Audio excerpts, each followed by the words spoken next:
Chapter 1. Under the Shadow of the Night. It was a cold and damp night in Sao Paulo. The city lights reflected in the puddles that covered the dark streets, creating a disquieting glow. Atop an old building, the neon sign of a bar flickered intermittently. Jose's Bar. Cigarette smoke mingled with the steam escaping from the manholes, giving that corner an aura of mystery. Inside the bar, at a table in the corner, sitting alone with a half-full glass of whiskey, was Roberto Vasconcelos, a private detective renowned for his sagacity and intelligence. His calloused hands held the glass firmly while his dark eyes observed the movements around him. He was a middle-aged man, with brown hair already showing signs of gray at the temples, and an air of weariness that only years of working the fine line between law and crime could provide. That night, something different hung in the air. Roberto's phone rang, breaking the almost reverential silence he had built around him. He answered, and the voice on the other end was urgent and breathless. "Detective Vasconcelos? This Commissioner Almeida. I need you to come to the Museum of Contemporary Art immediately. We've had a robbery, and it's big." Roberto needed no further details.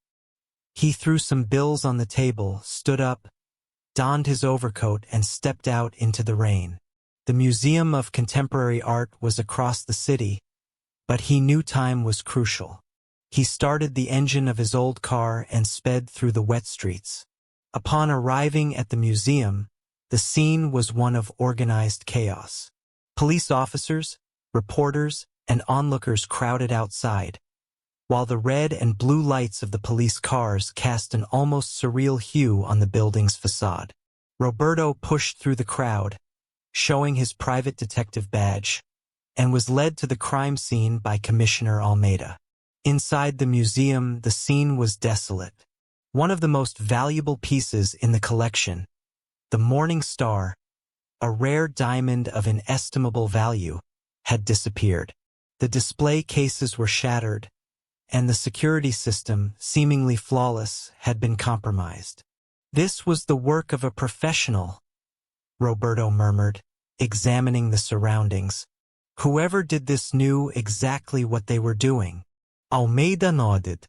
"We have a few suspects, but I need you to see things with your eyes. There's something more here, something we're not seeing." As the two men moved through the museum, Roberto began to notice small details. Shoe marks, a glove left behind, and a faint scent of feminine perfume in the air. He knew that each of these clues, however small, could be the key to solving the theft of the century. "Let's start with the suspects," Roberto said. "I want to speak with each one of them. Someone must know something, and I'm going to find out what." And so, under the shadow of the night, the mystery began to unfold. Detective Vasconcelos was on the case, and he would not rest until the truth was revealed. Chapter 2. The Great Heist. The day dawned with palpable tension in Sao Paulo. The theft of the Morning Star was in all the newspapers, and the city was in an uproar. The news spread quickly, and people on the streets whispered about the crime as if discussing a newly born urban legend. At the Museum of Contemporary Art, Roberto Vasconcelos meticulously examined the crime scene. He moved slowly, noting every detail, like an artist creating a masterpiece from chaos. The display cases were shattered, and the absence of the diamond left an almost tangible void in the main hall. Roberto crouched next to the shards of glass. He observed the angles of the breaks and the tool marks on the security locks. He knew the precision of the heist indicated a professionalism that few possessed. As he stood up, his gaze found a broken security camera dangling from the ceiling. They knew exactly where to strike, he thought. Commissioner Almeida approached, looking exhausted and worried. "We have 3 main suspects," he said, handing Roberto a folder with photos and information. All had access to the museum and possible motives. Roberto opened the folder and began to flip through the pages. 3 faces stood out. Suspect 1, Elisa Montenegro, the museum curator, known for her overwhelming passion for art and particularly for the diamond. Elisa was intelligent and sophisticated but also had a dark past that few knew about. Her interest in the diamond was public, but would she have risked everything to possess it? Suspect 2, Ricardo the Fox Almeida, a notorious jewel thief recently released from prison. Ricardo had an impeccable record of perfect crimes, and the theft of the Morning Star seemed like his signature. But he was not known for leaving clues, and his sudden reappearance was suspicious. Suspect 3, Helena Duarte, a private collector and Elisa's rival in the art world. Helena had the means and the motive to commit the theft, especially given the growing rivalry between the two women. There were rumors that Helena was willing to do anything to ruin Elisa. Roberto closed the folder and looked at Commissioner Almeida. I need to speak with each of them, but first, I want to see the security control room. On the way to the control room, Roberto stopped suddenly. The scent of perfume he had noticed the previous night was back, stronger this time. He followed the aroma to a side door marked Employees Only. Opening the door, he found a small break room. There, in a corner, was a silk handkerchief, delicately perfumed. Almeida, call the forensics team. I want fingerprints on this handkerchief.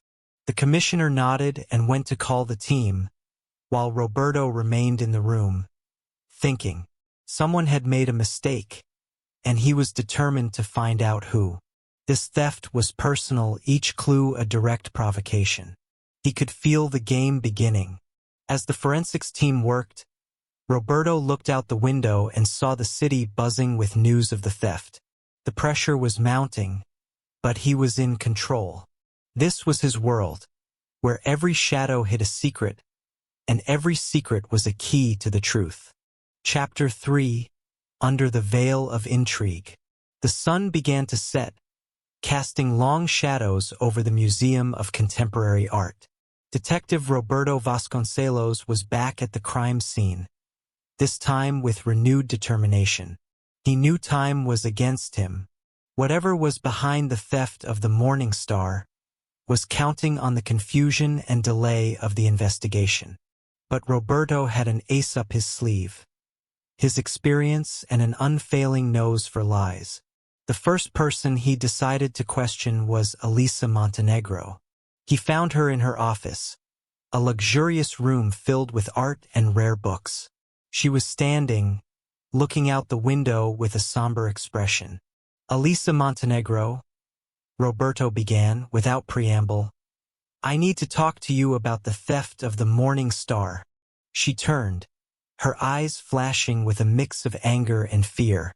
Detective Vasconcelos, I've already told the police everything I know. I'm the biggest victim here. The Morning Star was the pinnacle of my career. Roberto took a step forward, observing every nuance in her expression. You knew the security system had flaws. Someone with inside access would have had privileged information. Elisa remained silent for a moment, which only increased Roberto's suspicions. I'm not saying you did this, he continued, but someone inside knew exactly where to strike. Who else had knowledge of these flaws? She sighed and sat down, finally showing a bit of vulnerability. Very few people, detective. Maybe 3 or 4, including me. But I would never risk my reputation. You have to believe me. Roberto mentally noted her words. He needed to continue his investigation. He bade Elisa farewell and headed to the address of Ricardo the Fox Almeida, the notorious jewel thief. He found him in a seedy bar, drinking a glass of cheap cachaca. Ricardo Almeida, said Roberto, sitting next to him. We need to talk. Ricardo gave an ironic smile. Vasconcelos, it's been a while. Here to blame me for the Morning Star theft? I'm out of that game. We'll see, Roberto replied. not missing a beat. You have the talent and the history, and the timing of your release is perfect. Just tell me where you were on the night of the theft." Ricardo laughed and took a long drink. "I was here with some friends. You can ask them. I'm not the man you're looking for anymore." Something about Ricardo's attitude left Roberto in doubt. If he was telling the truth, who was the real culprit? He bid farewell and left, with a sense that the plot was just beginning to unfold. The last stop was Helena Duarte's house. She welcomed him into her luxurious residence, filled with art that rivaled any museum. Roberto noticed the calculated coldness in Helena's eyes. She was a woman who got what she wanted, and he knew he was dealing with a high-level player. "Detective, what a pleasure to see you," said Helena with a false smile. "How can I help you?" "You can start by telling me where you were on the night of the theft," Roberto said, getting straight to the point. "I was at a social event, as you must know," she replied, pouring herself a glass of wine. "There are many witnesses who can confirm that." "Even so," Roberto said, "you had the means and the motivation. Your rivalry with Elisa Montenegro is well known. I'm here to find out the truth, no matter how uncomfortable it may be." Helena gave a small smile. "Well, detective, I wish you good luck. But you're wasting your time with me." Roberto left Helena's house with more questions than answers. Each suspect had an alibi, but he knew one of them was lying. With the scent of the perfume still lingering in his memory, he knew the handkerchief found could be the key to unlocking the whole mystery. As he walked through the dark streets of São Paulo, Roberto felt the weight of the night approaching again. The game was on, and he was determined to win. Whatever was hidden under the veil of intrigue, he would reveal it, no matter the cost. Chapter 4: Echoes of the Past. Night cloaked São Paulo in a veil of mystery, and Detective Roberto Vasconcelos felt he was closing in on the truth. After the initial interrogations, he knew there was something deeper to uncover. Each suspect had a story, and he was determined to unearth the secrets hidden in the shadows. Back in his small office in the city center, Roberto lit a cigarette and leaned back in his chair, reflecting on the day's events. The perfumed silk handkerchief still lingered in his mind. He knew that seemingly insignificant detail could be the final piece of the puzzle. He decided to look through old case files. His intuition told him there was something in the past that might be linked to the Morning Star theft. Vasconcelos had a vast archive of unsolved crimes and began sifting through them diligently. After hours of reading and note-taking, he found a case that caught his attention. An art theft that occurred 10 years ago, with a modus operandi similar to the current one. The prime suspect in that case was a criminal mastermind known only as the Phantom. Never captured, he vanished without a trace. But there was a connection. Elisa Montenegro was a young curator at the museum that was robbed at the time. She had survived the scandal, but the name The Phantom seemed to haunt her still. Roberto picked up the phone and called an old acquaintance, investigative journalist Clara Ribeiro. She had worked on the Phantom case and knew all the details. "Clara, I need your help. I'm working on the Morning Star theft, and I think the Phantom might be involved." Clara responded with an intrigued tone. "Roberto, I thought the Phantom was just a legend. But if you're right, we're dealing with one of the greatest criminals in history. Let's meet at the corner cafe in an hour." Roberto hung up and quickly left, the rain beginning to fall again over the city. At the cafe, Clara was already waiting, a notepad open in front of her. She was a middle-aged woman with sharp eyes and an equally keen mind. "So, what have you found?"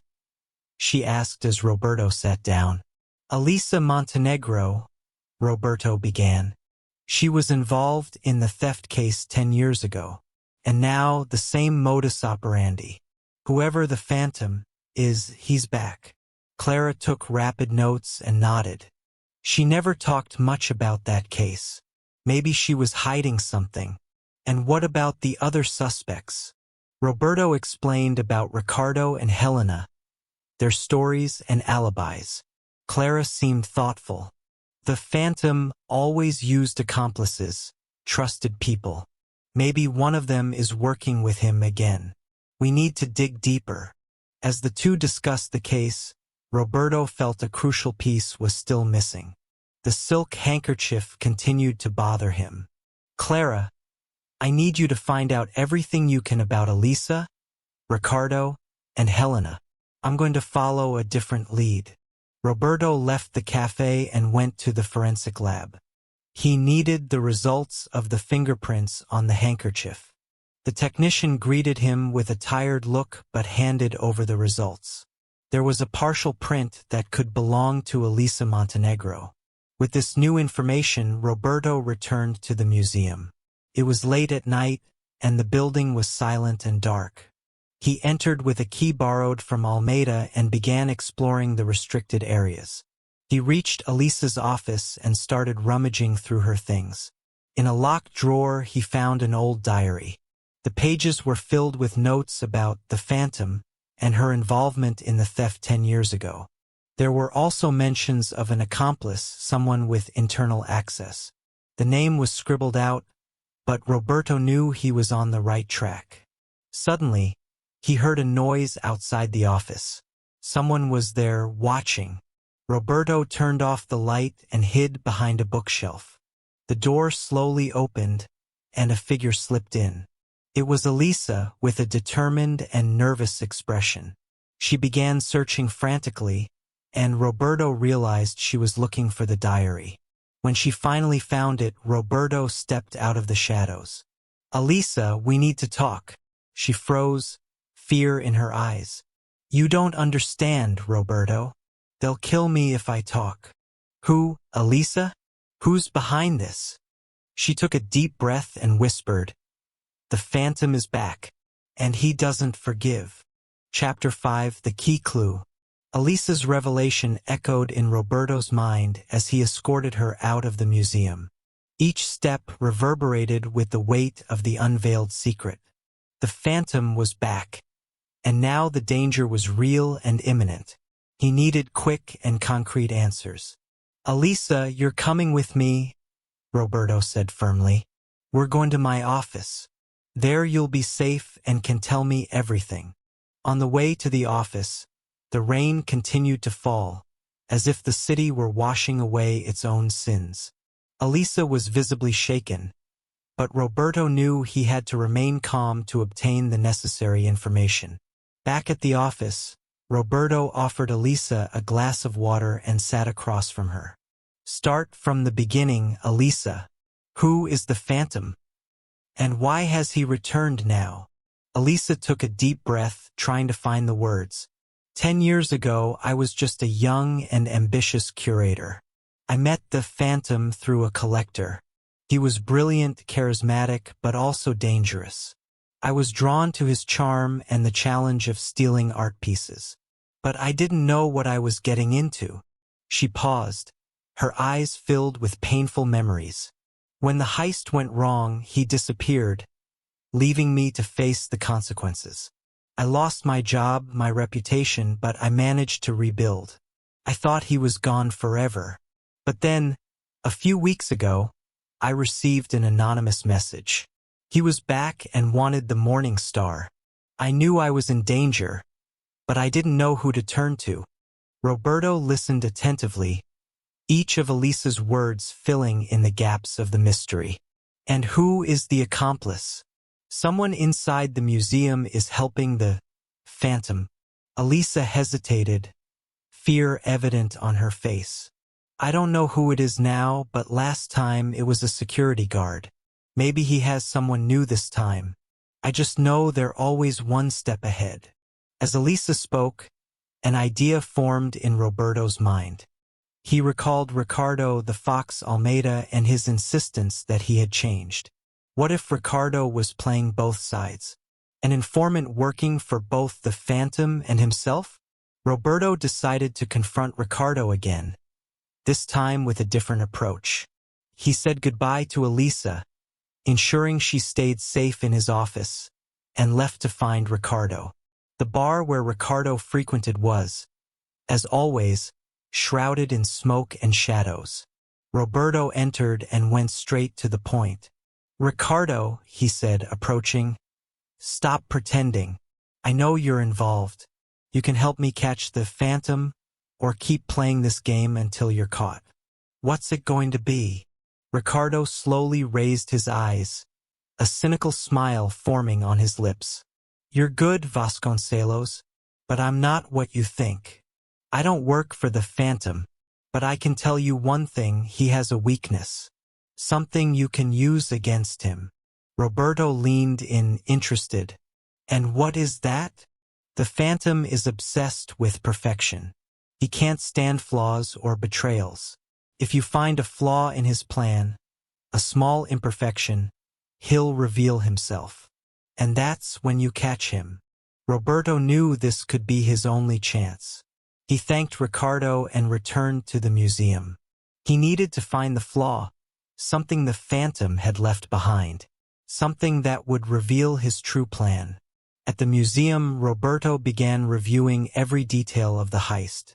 The cameras, the display cases, the security systems. Everything seemed perfect, but then he noticed something that had gone unnoticed. A motion sensor that hadn't been activated. A small but crucial flaw. He went back to the security office and analyzed the recordings. The sensor's failure was no accident. Someone had deactivated the system before the heist. And finally, he found what he was looking for. A shadow moving quickly, disabling the sensor before the theft. The shadow had a peculiar gait, a slight limp he recognized from someone he knew. Roberto now knew who the accomplice was. He was ready to confront the Phantom, and this time he wouldn't make any mistakes. Chapter 6. Dangers and Obstacles. The revelation of the accomplice made Roberto Vasconcelos' heart race. Time was running out, and he knew he had to act quickly. He grabbed his cell phone and called Commissioner Almeida. "Almeida, I need reinforcements at the museum. We have a solid lead on the Phantom's accomplice. I'll need all the help we can get to set up an ambush." Almeida agreed quickly, and Roberto returned to the museum, adrenaline pumping. He had identified the limping shadow in the security footage. It was Paulo, one of the museum's veteran security guards, known for an old leg injury. Paulo had always been discreet, which only facilitated his infiltration. Roberto hid in one of the museum's dark corridors, watching Paulo's movements as he patrolled the area. As the accomplice approached, Roberto prepared to act. But then, an unexpected noise echoed down the corridor. Paulo sensed something amiss and began to investigate. Roberto knew he had to act fast. He stepped out of the shadows and, with a firm voice, said, "Paulo, your game is over. I know you're working for the Phantom." Paulo froze for a moment, then, with a swift movement, pulled out a concealed gun. "You don't understand, Vasconcelos. I had no choice." Before he could pull the trigger, Roberto lunged at him, initiating an intense struggle. The two men rolled on the floor, the gun firing accidentally and the sound echoing through the empty museum. Roberto managed to disarm Paulo, but not without effort. Finally, he subdued him. "Who is the Phantom, Paulo? Speak now," demanded Roberto, breathing heavily. Paulo, with desperation in his eyes, finally yielded. "He's coming tonight to take the Morning Star. He'll use the museum's charity gala as a cover. He never leaves traces, Vasconcelos. You're playing with fire." Roberto had no time to waste. He gagged Paulo and locked him in a secure room before calling Almeida again. "We need to surround the museum. The Phantom will attempt to steal the diamond during tonight's event." Hours later, the museum was filled with guests for the charity gala, all elegantly dressed and unaware of the imminent danger. Roberto mingled with the crowd, his eyes alert for any suspicious movement. Commissioner Almeida and his team were strategically positioned, ready to act. As the guests chatted and toasted, Roberto felt a chill down his spine. The phantom was there, hiding in plain sight. But who could it be? He looked around, analyzing every face, every gesture. Then he saw a familiar figure, Helena Duarte. She was dressed in a long black gown, moving with a grace that belied her true intentions. Roberto noticed the determined look in her eyes. He followed her discreetly, keeping his distance.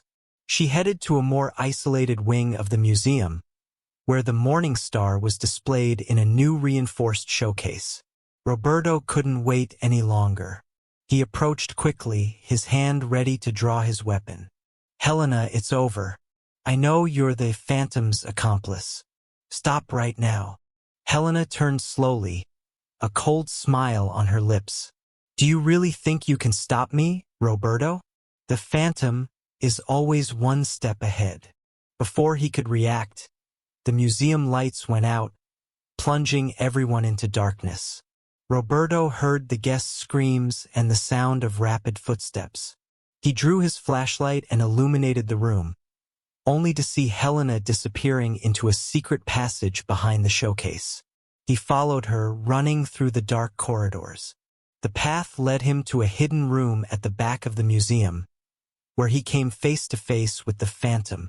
The hooded figure lifted its head, revealing a familiar face. It was someone he never expected. "Ricardo," said Roberto in disbelief. "You were the Phantom all along." Ricardo smiled. "Yes, Vasconcelos, and you almost caught me. But, as I said, almost."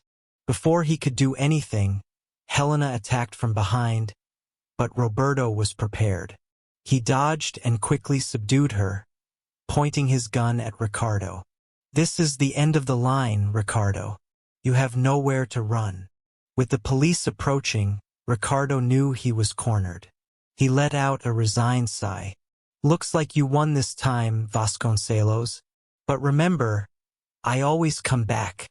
Roberto handcuffed the two and handed them over to Commissioner Almeida, who arrived with his team. The museum was safe, and the Morning Star was finally protected.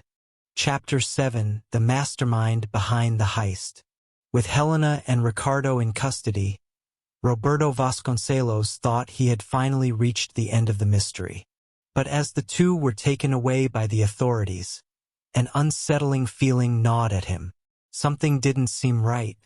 Ricardo, with all his arrogance, seemed too calm, almost as if he still had an ace up his sleeve. Back in his office, Roberto sat in his chair, trying to piece together the missing fragments. He knew that despite Ricardo being the Phantom, there was someone else pulling the strings, someone orchestrating everything from the shadows, and he was determined to find out who. In the silence of the office, the phone rang, breaking the quietude. It was Clara Ribeiro, the investigative journalist. "Roberto, I have new information. You need to see this." Meeting arranged, Clara appeared with a folder full of documents. "I've been digging into Ricardo's past and found something interesting. A name that comes up repeatedly. Victor Marquez." Roberto frowned. Victor Marc? "The business magnate." Clara nodded. "He has a connection with all involved. He financed the museum's restoration 10 years ago and has shady dealings with Helena. Moreover, there are records of him visiting Ricardo in prison." Roberto felt a chill. Victor Marquez was known for his power and influence, but no one had ever suspected his illicit activities. "We need proof, Clara. Something we can use to bring him down." "I've got more than that," Clara said, a glint in her eye. "I have an informant inside Victor's circle. He agreed to meet us, but we have to be discreet." The meeting was set in an abandoned warehouse on the outskirts of the city. Roberto and Clara arrived, wary of any signs of danger. The place was shrouded in darkness, with only the faint light of the moon illuminating the surroundings. A nervous man appeared at the door, looking around before approaching. "Are you the ones investigating Victor?" "Yes," Roberto replied. "What do you have for us?" The informant handed Roberto a flash drive. "Here are all the records of Victor's transactions. He laundered money through the museum and used the heist as a distraction to cover up his operations. If you can access these files, you'll have everything you need to bring him down." Before they could ask more questions, the informant disappeared into the darkness, leaving Roberto and Clara alone. They quickly returned to the office to analyze the data. With the flash drive connected to the computer, the evidence began to appear on the screen. Bank transfers, fraudulent contracts, emails directly implicating Victor Marquez in the Morningstar heist scheme. The evidence was overwhelming. Roberto and Clara knew they had to act fast. They called Commissioner Almeida, who immediately organized an operation to arrest Victor. As the police mobilized, Roberto felt he was one step ahead this time. The noose tightened around Victor's luxurious mansion. The police moved in, and Roberto led the team straight to the magnate's office. Victor was there, surrounded by papers and with a condescending smile on his face. "Do you really think you can catch me?" Victor asked defiantly. "I am untouchable." Roberto tossed the flash drive onto the desk. "These are your proofs. You're finished, Victor." Victor's smile slowly faded as he looked at the data. The police handcuffed him and led him away. For the first time, the business magnate looked vulnerable. Later, in Roberto's office, Clara toasted with him. "We did it, Roberto. We exposed the true mastermind behind the heist." Roberto nodded but couldn't fully relax. "There's still a lot of dirt in the shadows of this city, Clara. But today we made a big step." As the city began to recover from the impact of the heist, Roberto knew his work was far from over. The shadows still hid many secrets, and he was ready to uncover them, one by one. Chapter 8. The Final Showdown. The news of Victor Marquez's arrest echoed throughout Sao Paulo, bringing a rare sense of justice to the city. But for Roberto Vasconcelos, the work was far from over. He knew that Victor was just a piece of the puzzle, and that the real battle was still to come. It was night when Roberto received an anonymous call. The voice on the other end was cold and calculating, almost mechanical. "Detective Vasconcelos, you've done great damage to our plans. But don't think it's over. Meet us at the old abandoned theater on Rua Aurora. Come alone, or the innocent will pay the price." Roberto felt adrenaline coursing through his veins. The old abandoned theater was known for its dark history, perfect for a final confrontation. He knew he was being lured into a trap, but he had no choice. He prepared himself, checked his gun, and set off for the location. The theater was shrouded in an almost palpable darkness, its large decrepit doors creaking as they opened. Roberto entered, his steps echoing in the void, the only light coming from a central spotlight illuminating the stage. In the middle of the stage, a figure awaited him. "Welcome, Vasconcelos," said the figure, removing the hood to reveal Ricardo's face. But something was wrong. There was a look of desperation in his eyes, a glint of madness. "You don't understand. I'm just a pawn. The real Phantom is far beyond what you can imagine." Before Roberto could respond, the lights came on, revealing dozens of hooded figures around the theater. The cold voice he heard on the phone echoed through the speakers. "Welcome to our final game, Detective. You and Ricardo are the guests of honor." Roberto looked around, trying to identify the source of the voice. "Who are you? Show yourself." The laugh that followed was chilling. "I am the real Phantom. I've always been in the shadows, orchestrating every move. And now, I'll finish what I started." Suddenly, gunshots echoed through the theater. Ricardo tried to flee but was hit, collapsing to the ground with a cry of pain. Roberto ducked, seeking cover behind one of the columns. He had to think quickly. The hooded figures began to move, surrounding him. With a mixture of strategy and desperation, Roberto shot out the spotlights, plunging the theater back into darkness. Using the confusion to his advantage, he slipped through the narrow, dark corridors, avoiding the enemies. He knew he had to find the source of the voice, the real phantom. Backstage, he found an improvised control room, full of sound equipment and security screens. And there, sitting in a chair, was the real phantom, an elegant figure with a confident smile on his face. "Congratulations, Vasconcelos. You've come further than I expected." Roberto pointed his gun. "It's over. You're surrounded." The phantom laughed. "Do you really think this ends here? I am just the beginning of something bigger. But you won't live to see it." Before Roberto could react, the phantom pressed a button, and the theater began to tremble. Explosives, Roberto thought. The whole place was about to collapse. With a leap, Roberto threw himself at the phantom, fighting for control of the detonator. The struggle was intense, with punches and kicks exchanged amid the growing chaos. Finally, with a decisive blow, Roberto disarmed the phantom and managed to subdue him. The police, alerted by Commissioner Almeida, who was closely monitoring the situation, stormed the theater, arresting the henchmen and deactivating the explosives.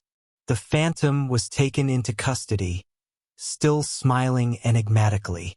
As the theater calmed, Roberto stood up, looking at the debris and the relieved faces of the police officers. He knew the battle had been tough, but justice had finally prevailed. The true phantom was captured, and the city could breathe a little easier. Chapter 9. The Solution to the Mystery.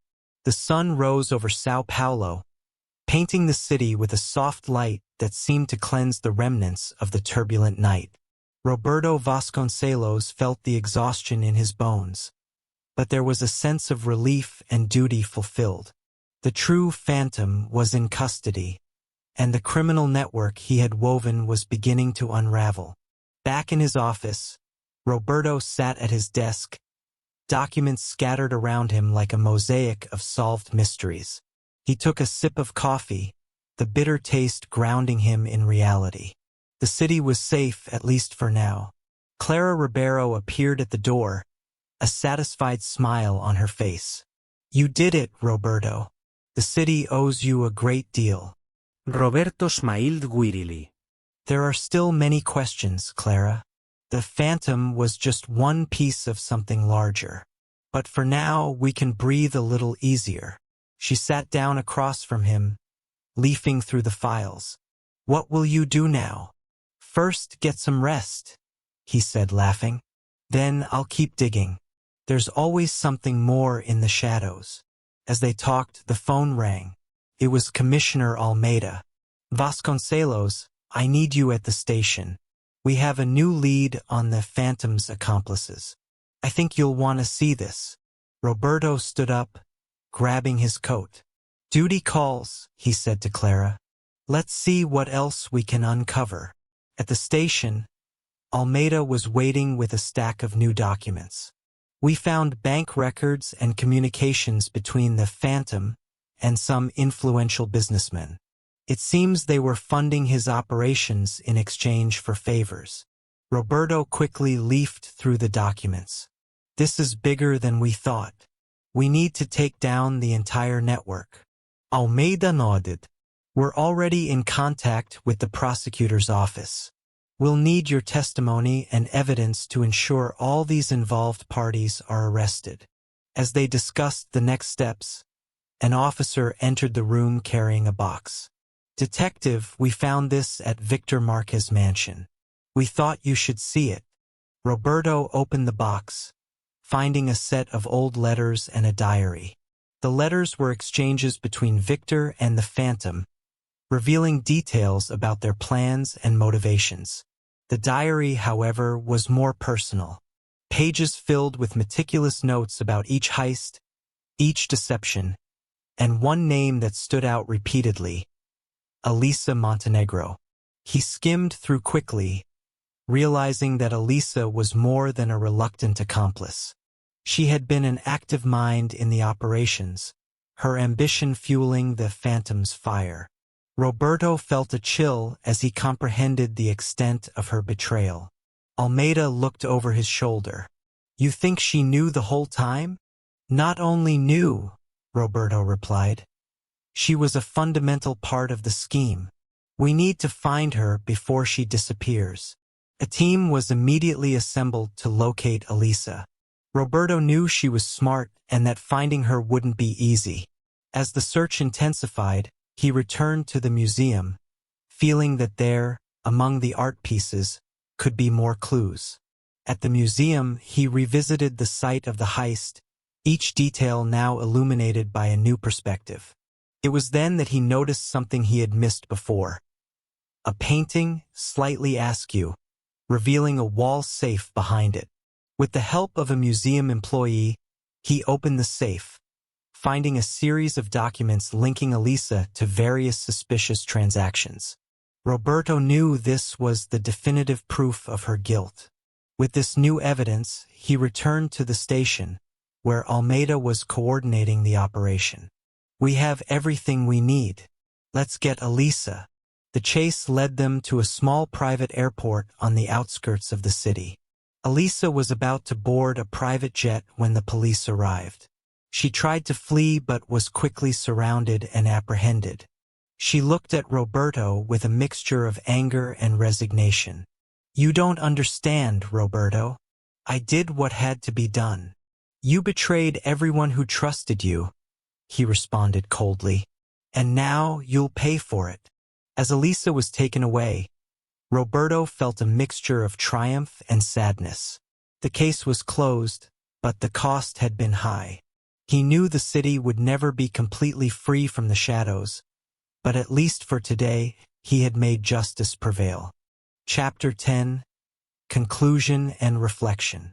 The days following Elisa Montenegro's arrest were a whirlwind of activities and emotions.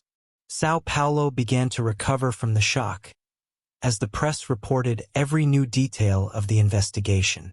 The web of corruption and crime was being dismantled, and many of the Phantom's accomplices were being arrested. Roberto Vasconcelos, however, knew his mission was not yet complete. In the courtroom, the trial of Elisa and her accomplices was the event of the year. Roberto was present, closely observing as the evidence was presented. Clara Ribeiro's testimony was crucial, as were the documents Roberto had found. Elisa, once so confident and in control, now seemed a shadow of her former self. When the guilty verdict was pronounced, the courtroom erupted in murmurs. Justice had been served, but the city still bore the scars of her actions. After the trial, Roberto met Clara at a cafe near the courthouse. The atmosphere was a mix of celebration and reflection. "You did an excellent job, Roberto," said Clara, raising her coffee cup in a symbolic toast. "The city is safer thanks to you."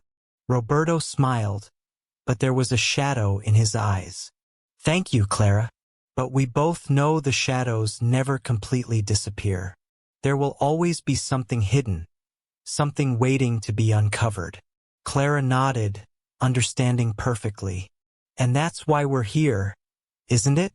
To keep seeking the truth, no matter how difficult it may be." They toasted, a silent pact to continue the fight against the darkness that lurks in the city. Later that night, Roberto returned to his office. The place that had been the stage for so many thoughts, theories, and discoveries now felt like a sanctuary of peace. He sat in his chair, looking at the documents and evidence covering his desk. Each one a story, each one a battle. As he flipped through the papers, He found an old photo from his time at the police academy. Young, ambitious, full of dreams of justice.